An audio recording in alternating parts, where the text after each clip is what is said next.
Hello Bloomington, I'm Mayor Tim Busse, and this is the Council Minute for the week of June 2nd. At Monday night's meeting, the City Council reviewed a draft of Bloomington's new Commercial Nodes Toolkit. The Toolkit is a resource designed to help revitalize smaller retail areas throughout our city. So what are commercial nodes? Commercial nodes are those smaller scale retail areas that serve neighborhoods and residents locally. They're typically at major intersections, and you know them when you drive past them. For example, Old Cedar and Old Shakopee, 90th and Penn, Countryside Center, or Portland and American. We all shop in these areas, and they certainly serve an important role in our local retail, but I think we'd all agree that many of these commercial nodes are dated and could benefit from a bit of TLC. Redeveloping these commercial nodes has been a topic of conversation for more than a decade, but frankly, there are considerable challenges associated with redevelopment.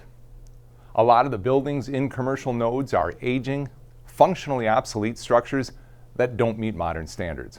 Redevelopment is very costly, and in a soft development market, it's hard to make projects pencil out. And there's the real possibility that any kind of investment or redevelopment could force out existing tenants. So, in an effort to really get our arms around this challenge, Bloomington's community development staff has developed a multi-part strategy to modernize and support investment in or redevelopment of key commercial nodes across the city, while at the same time working to avoid displacing existing businesses. In developing the Commercial Nodes Toolkit, staff reviewed existing programs, identified opportunities, and considered a variety of strategies to ensure the long-term sustainability of commercial nodes. The strategies range from basic things like one-on-one meetings with owners and tenants, or ribbon cuttings when a new shop opens, to financial assistance like our facade improvement program, credits for sewer availability charges or tax increment financing, or even bigger policy decisions like rezoning or land banking. And while the work may seem daunting, there are some very good recent examples of success right here in Bloomington. The grand opening at Wilderness Inquiry, the striking transformation that the Gray Bargoski Group did at 98th and Nicollet, and of course, the expansion of Europolis. They are all great examples of what can be done to revitalize commercial nodes. The Council gave a big thumbs up to the goals and the framework of the Commercial Nodes Toolkit. There was agreement on the need to be proactive where possible, while at the same time being nimble and reacting quickly when necessary. We need our local retail spots to remain vibrant, attractive, and well integrated into our neighborhoods. With this toolkit, Bloomington continues its work to support strong commercial corridors and a thriving local economy. Also this week, Bloomington's sustainability efforts were honored with a 2025 Blazing Star Award from Conservation Minnesota.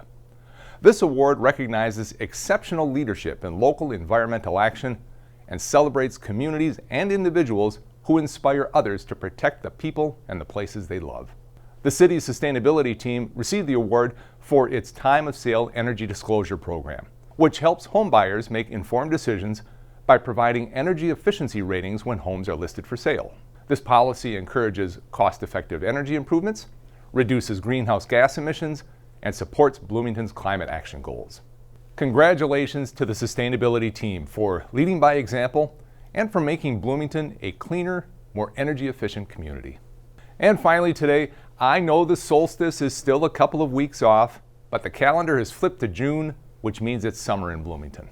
And that means there are all kinds of activities and events to get you outside and enjoying all that Bloomington has to offer.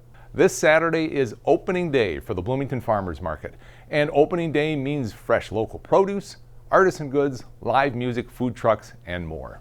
Also this Saturday is Bloomington's annual Kites and Bikes Festival at Valley View Middle School. Get there early for your free kite, or you can certainly bring your own, and enjoy the plethora of food trucks and the music of the Rockin' Hollywoods. Speaking of Valley View, the annual Juneteenth celebration takes place there on Saturday, June 21st from noon to 5:30. Juneteenth, of course, marks the end of slavery in the United States and stands as a powerful reminder of resilience, freedom, and the ongoing pursuit of equity. The celebration will include live music and performances from local artists, inspiring speakers and storytelling, family-friendly activities, games, crafts, and free food. Sunday, June 22nd, is Bloomington's 5th annual Pride celebration right here at Civic Plaza. Pride celebrates our LGBTQIA+ community with family-friendly fun, music, performances, and art. The celebration starts at 1 p.m. And be sure to check out our full schedule of Arts in the Parks events, including outdoor concerts, the midweek music and market, and pop-up performances throughout the summer. Check the link on your screen to find something happening almost every day of the week as part of this series. And folks, this is just a small sampling of events taking place throughout the summer in Bloomington. Visit blm.mn/events to see the full list of what's happening around town. That wraps up this week's Council Minute. Thank you so much for watching. Until next time, stay safe, Bloomington.